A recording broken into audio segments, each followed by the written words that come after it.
temps de vous informer, mesdames et messieurs. Bienvenue à cette grande édition du journal. Tension entre éthique générale et chrétienne dans le ministère pastoral vers une relecture théologique à la lumière des Écritures, c'est l'intitulé de la thèse de doctorat soutenue publiquement par Mizana Passanzo Martin à la faculté de théologie de l'Institut facultaire des Assemblées de Dieu du Congo en vue de l'obtention du grade de docteur en théologie. Christian Tupamba était présent. Suivez.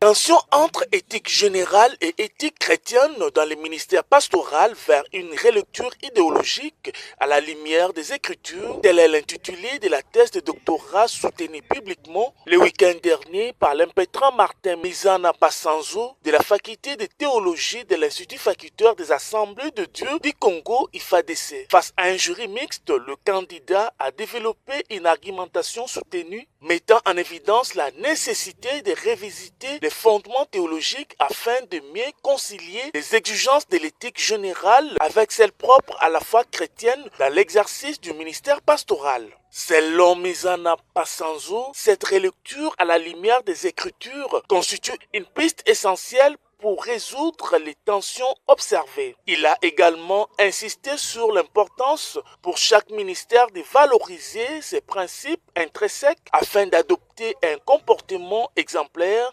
capable d'inspirer et d'encourager les fidèles à s'engager davantage dans la foi et le service de Dieu. Après une série de questions de membres du jury suivies de délibérations à huis clos, le travail de Martin Mizana a été déclaré recevable avec mention. Visiblement émis et satisfait, le récipiendaire a exprimé sa joie. Nous avons réfléchi comment les hommes de Dieu peuvent avoir un bon comportement et les modèles. Nous avons fait ressortir quelques pensées. Il faut que les hommes de Dieu fassent d'abord valoir leurs valeurs intrinsèques. C'est qu'en eux, la valeur que Dieu leur a donnée, le potentiel que Dieu leur a déposé, c'est ça qui est important d'abord pour la société. A besoin d'avoir des références. Or, l'Église, c'est d'abord la maison de la référence de toute moralité. Il ne faut pas aller à l'Église pour vivre le bavure, pour vivre des choses qui ne sont pas correctes. Alors, c'est ainsi que nous avons pensé que les hommes de Dieu doivent être des références, doivent être des modèles par qui les hommes peuvent se référer. Il faudra que tous les hommes de Dieu se conforment à la parole de Dieu. Il faut que les hommes de Dieu cherchent aussi des coachings. Les hommes de Dieu doivent chercher, si vous sentez que vous êtes trop faible et que vous n'avez pas la force de vous en sortir dans les problèmes qui vous encablent, vous pouvez recourir auprès des aînés qui sont comme pour nous des mentors. Ils peuvent nous aider, ils peuvent nous conseiller afin que nous puissions sortir dans notre difficulté qui est l'immoralité. De son côté, le chercheur junior Mwabila Kalambo de la faculté des sciences sociales, politiques et administratives de l'UPN a brillamment défendu son mémoire de DA intitulé « Problématique de la bonne gouvernance en Afrique des États, études menées en République démocratique du Congo » et signé par Georges Ndilumbi et Christian Tupamba.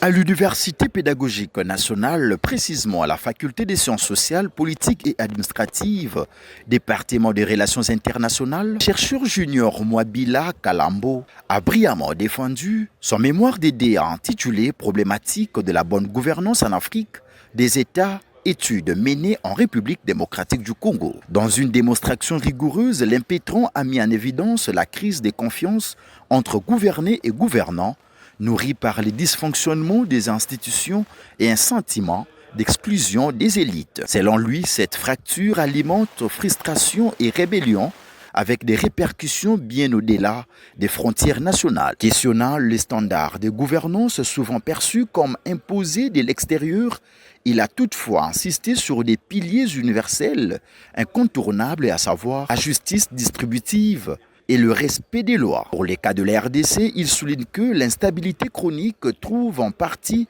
son origine dans un déficit d'inclusivité politique depuis l'indépendance. Salué par la pertinence et la profondeur de son analyse, son travail a été sanctionné par la mention Grande Distinction, consacrant ainsi une réflexion académique engagée au service de la gouvernance en Afrique. Il est décidé que le travail de M. Mwabila Kalambo est reçu avec la mention Grande Distinction.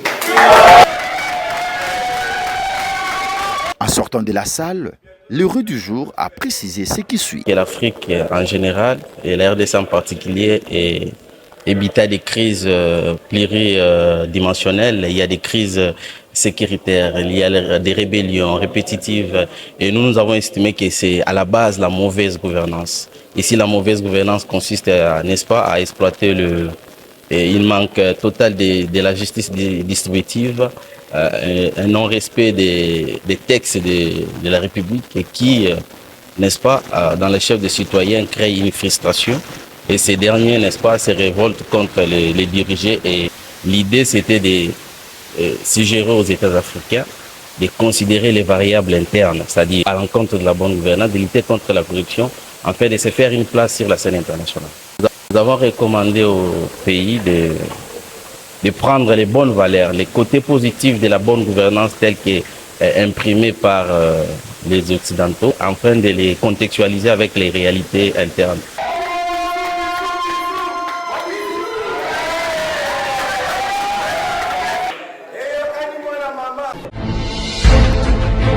L'Université pédagogique nationale a clôturé avec succès le mois de la femme en organisant une grande conférence et débat sur masculinité positive au cœur d'une ère culturelle en République démocratique du Congo, la Congolaise, l'épicentre d'un fait historique sui generis. C'est le thème développé au cours de cette activité. Témoins de l'événement, Georges Delumbi et Christian Tupamba.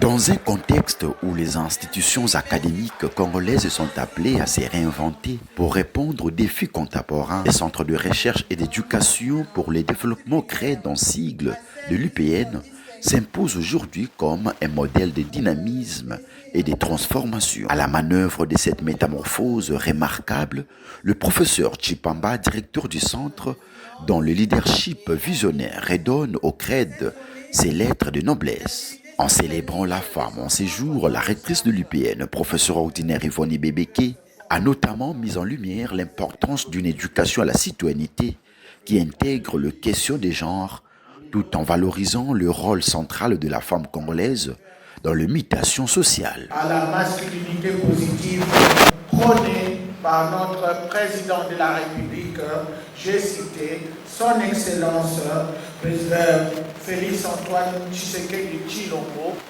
En tant qu'une institution vouée à la formation des formateurs, l'Université pédagogique nationale ne peut rester à marge de ces débats. Notre mission ne consiste pas seulement à transmettre des connaissances, mais aussi à former les citoyennes et les citoyens porteurs de valeurs capables de contribuer à l'éducation d'une société fondée sur la dignité humaine, le respect mutuel et la solidarité.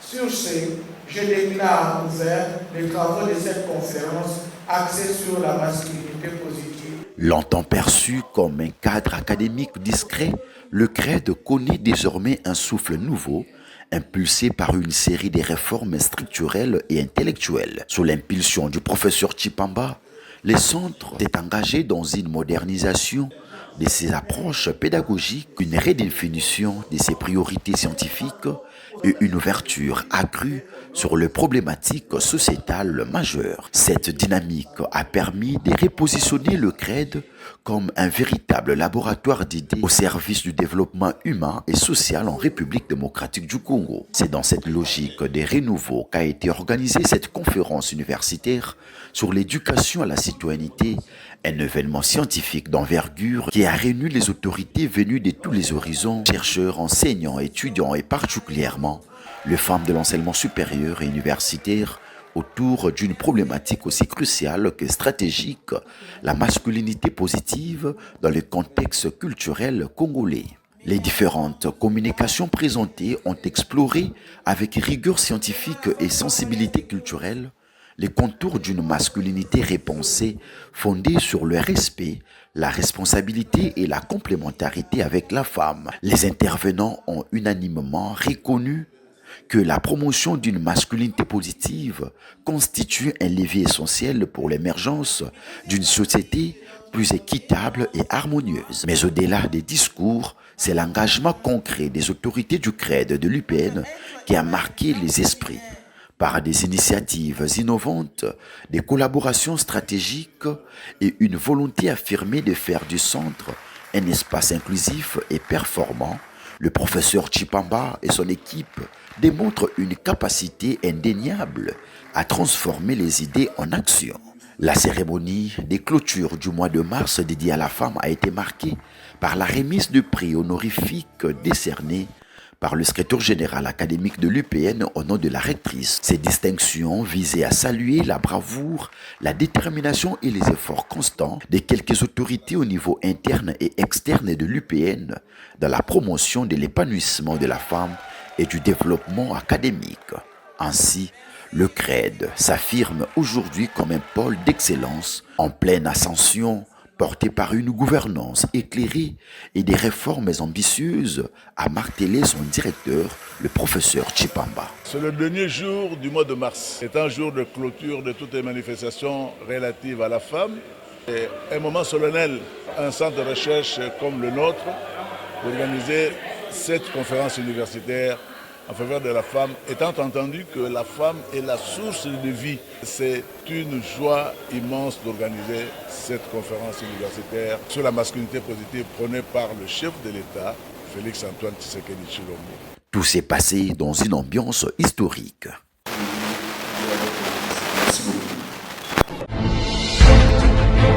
Et parlons de la cérémonie d'investiture du nouveau comité des étudiants de l'université protestante au Congo, organisée par les comités de gestion de cet établissement. Cette investiture a consacré l'élection de Merveille Anangini à la présidence. La cérémonie s'est tenue à l'occasion du culte de Pâques à la cathédrale des centenaires protestants. Valongolo nous en dit plus. Le culte de Pâques, célébré jeudi dernier à l'Université protestante au Congo, IPC, a tenu toutes ses promesses. Dans une atmosphère solennelle, le professeur émérite Monseigneur Père Boyemper, pasteur permanent à la cathédrale du centenaire protestant, a ouvert la cérémonie par une prédication centrée sur l'essentiel. Pâques, événement fondateur du christianisme, s'appuyant sur Matthieu 28, 16 à 20. Il a rappelé la force de la résurrection pour la communauté universitaire. La résurrection de Jésus, notez bien ceci, est le fondement de notre foi. Toute notre foi est fondée sur sa résurrection. Si le Christ était mort et qu'il n'était pas ressuscité, il n'y aurait pas d'église chrétienne. La liturgie a ensuite laissé la place à un temps institutionnel. L'installation du nouveau comité des étudiants élu sous l'égide de la commission électorale mise en place par les comités de gestion. Élu président des étudiants, Anangini Ganzi Merveille.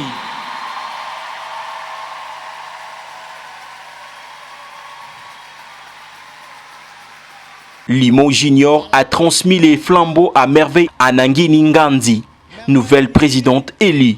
Voilà, c'est fait. C'est fait. Dans son premier discours, elle a placé son mandat sous 4 axes: prise de conscience, innovation, motivation et écoute, tout en dénonçant les conditions difficiles des étudiants de l'UPC et en promettant de porter leurs revendications auprès des autorités. Moi, un trophée, c'est le début d'un travail collectif. Une œuvre commune où chaque main compte. Nous voulons que l'Université protestante au Congo retrouve son éclat. Nous voulons ensemble ramener l'UPC à son prime. Nous suivrons une voie claire, dessinée par quatre piliers qui seront notre boussole basée sur Prime. PR pour prise de conscience. Tout commence par un éveil de l'esprit. L'étudiant de l'UPC doit être conscient de l'immense force qu'il porte en lui. I pour innovation. Les mondes avancent à pas des géants. Et notre université doit marcher à la même cadence. M pour motivation. Nous savons tous que le parcours académique est une route escarpée, parfois semée de fatigue.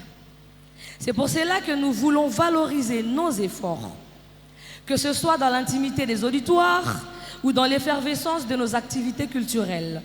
Et pour écoute, un comité qui se mure dans le silence est un comité qui trahit sa mission. Nous serons sur le terrain, à vos côtés, pour ressentir chaque battement de notre université. Nous bâtirons des ponts solides et respectueux avec les autorités afin que nos murmures soient attendus et que nos difficultés trouvent enfin de réponse. Prenant la parole, le révérend professeur Robin Quimby Bikan, recteur de l'UPC, a salué le travail de la commission électorale et félicité la présidente et son équipe. Il faut être aveugle pour ne pas voir les efforts du comité de gestion, bibliothèque numérique, logiciel anti-plagiat, bétonnage du site, corps professoral renforcé, autant d'avancées déjà mises à la disposition des étudiants, a-t-il ajouté. Nous sommes en train de faire un effort pour l'amélioration des conditions à l'IPC, à moins qu'on soit un aveugle pour ne pas les remarquer. Nous avons payé plus de 8 000 $ pour la bibliothèque numérique. Et ça, c'est l'UPC qui l'a fait. Nous avons payé plus de 4 000 $ pour l'anti-plagiat. Et nous venons, aucun étudiant ne le fera dans toutes les universités du monde, il n'y a que le comité de gestion. Nous venons de bétonner la chaussée GD jusqu'à la fin. Cette route qui posait des problèmes, elle est bétonnée aujourd'hui. Ça, c'est l'effort du comité de gestion.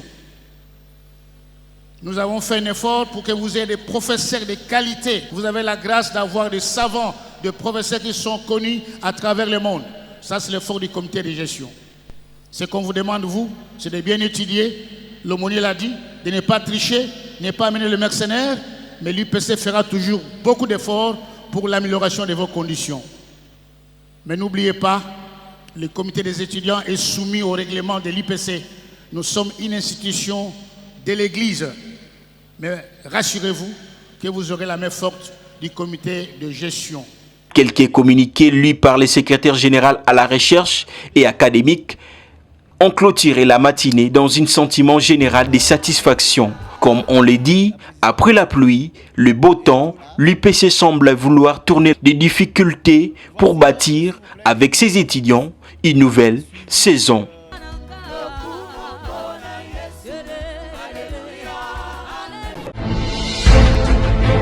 Les comités de gestion de l'Institut supérieur des techniques médicales de Kinshasa a tenu mardi dernier une réunion stratégique axée sur les renforcements de la coopération académique et scientifique régionale.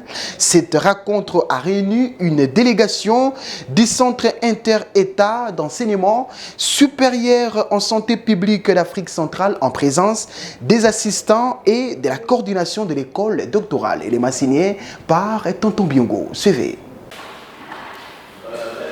Dans les soucis de propulser l'institution vers l'émergence, une réunion stratégique s'est tenue à l'Institut supérieur de technique médicale de Kinshasa en vue de renforcer la coopération académique et scientifique régionale avec une délégation du Centre inter-État d'enseignement supérieur en santé publique d'Afrique centrale, CIESPAC en sigle. D'entre deux jeux, la directrice générale de l'Institut supérieur de technique médicale de Kinshasa, la professeure Joséphine Toumba Kakolongo, a présenté son établissement, mettant en avant ses 10 sections de formation, son école doctorale ainsi que la vision stratégique du comité de gestion. À son tour, le professeur Pierre-Marie Tebeu, directeur général du CIESPAC, a exposé les missions de son institution et ses axes stratégiques orientés vers le développement de la santé publique en Afrique centrale. Au cœur des échanges, l'exploration des opportunités de collaboration interinstitutionnelle, notamment dans les domaines de la formation, de la recherche et de la mobilité académique.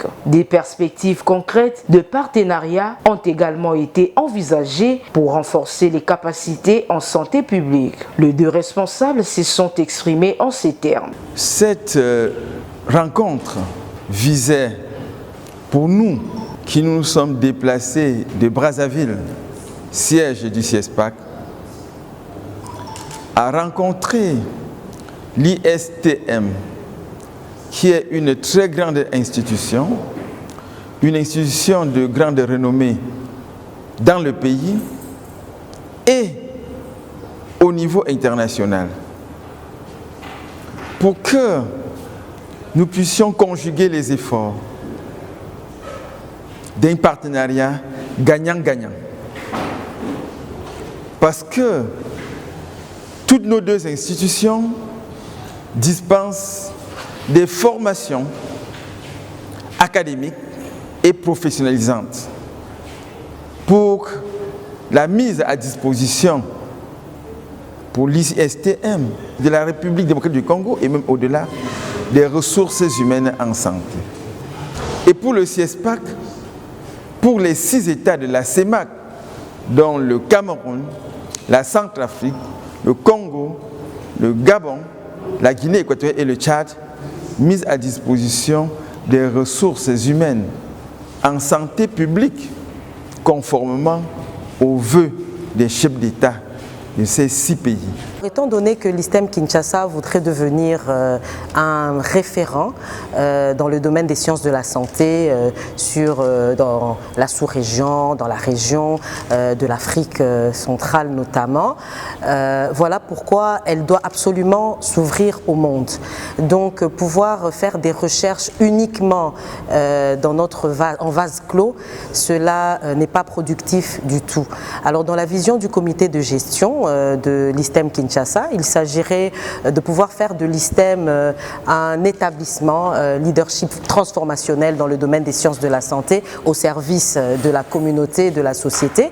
Et voilà pourquoi l'ISTM Kinshasa est preneur de tout partenariat, de toute collaboration qui permettrait de pouvoir atteindre cet objectif. Et aujourd'hui, recevoir le CIESPAC, c'est vraiment un honneur pour nous parce que ça nous permettrait justement d'aller dans ce sens-là, pouvoir nouer des collaborations stratégiques, des partenariats stratégiques. C'est vraiment cela la vision du comité de gestion, s'ouvrir au monde encore une fois pour pouvoir rayonner. Ici est de noter que le CIESPAC intervient dans 6 pays d'Afrique centrale. Cette rencontre marque une étape importante vers une coopération renforcée au service du développement des compétences et de la recherche en santé publique dans la sous-région.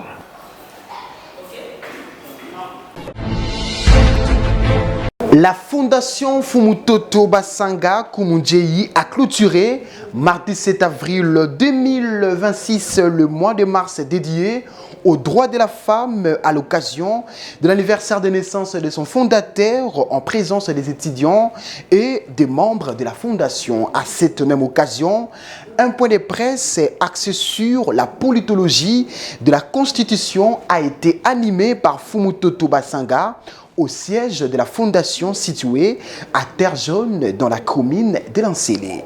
Suivez ces condensés signés par Serge Mbouyi et Jordan Kabengele.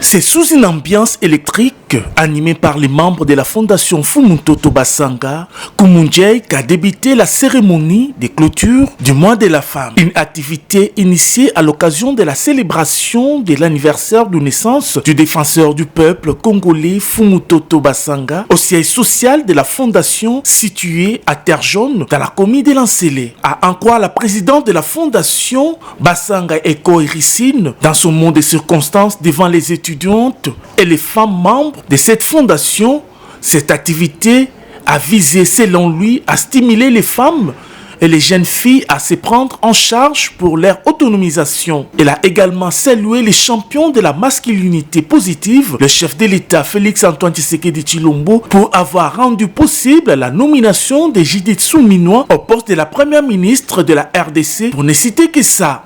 Nous saluons la vision du chef de l'État, son Excellence Félix Antoine Tshisekedi, qui a transformé la masculinité positive en acte. De la gratuité de la maternité à la gratuité de l'enseignement primaire. Il a également marqué l'histoire pour la première fois en élevant une femme au rang de première ministre à la personne de Madame Judith Suminwa. Et cette dynamique s'est traduite par la promotion du leadership féminin, notamment avec des figures inspirantes telles que Madame Fifi Masuka, gouverneure du Lualaba. Animant un point de presse axé sur la politologie de la Constitution par la même occasion, le politologue Fumutoto Basanga a déclaré devant la presse, argument à l'appui, que la Constitution du 18 février constitue une loi de transition au profit des intérêts étrangers. Lui aussi n'a pas trouvé une constitution de la République. Lui aussi a trouvé une constitution de transition. Si vous voulez savoir que cette constitution est une constitution de transition, prenez l'article 220 de la même constitution qui institue des dispositions transitoires. Est-ce qu'une constitution définitive peut avoir des institutions transitoires? Maintenant, vous dites au peuple, un élu du peuple, avec 73,41%, n'a pas le droit de convoquer le peuple au référendum. Donc le débat entre changement, révision est un débat théorique du point de vue de la doctrine en voit comme la science politique. Deux, mais je ne comprends pas les Congolais. Quelle digression? Toute révision est un changement, oui ou non? Tout amendement est un changement, oui ou non? Dites-moi que si vous avez révisé une constitution, elle reste comme elle dit. Cette double activité s'est achevée dans une ambiance bon enfant, marquée par la remise de pagnes aux femmes et aux jeunes filles.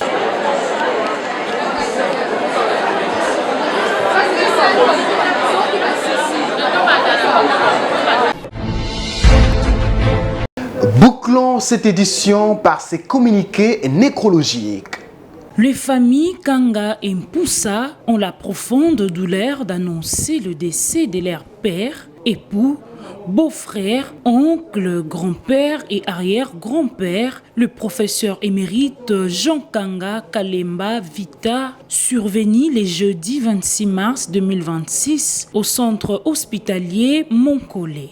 Le programme se présente comme suit. Le 9 avril 2026, 9h, messe à la paroisse Notre-Dame de la Sagesse à l'université de Kinshasa. De 10h à 13h, exposition du corps et cérémonie académique à l'université de Kinshasa. La nuit du 9 avril au 10 avril 2026, veillée mortuaire à la résidence familiale 6 avenue Chapelle numéro 11, quartier Rigini dans la commune de Lemba. Le 10 avril 2026, de 8h30 à 9h, levée du corps de la morgue des cliniques universitaires de Kinshasa. Le 9h30, messe à la paroisse Marie-Reine des Apôtres située sur l'avenue Chapelle numéro 26, quartier Rigini dans la commune de Lemba. 14h, départ du corps pour le village Kianga au Congo central. Le 11 avril 2026, enterrement au village Kianga. Retour à Kinshasa. Pour tout contact, téléphone plus 243 81 81 30 276. WhatsApp plus 243 81 69 13 011. Fait à Kinshasa le 28 mars 2026. La famille. Mesdames et messieurs, merci parce que vous étiez les nôtres derrière la caméra. Tonton Biongo, une réalisation de Dr Lema, toujours sous la coordination de l'honorable coordonnateur André Mouchongo Machara. Vous aidons à la prochaine édition et bonne suite des programmes.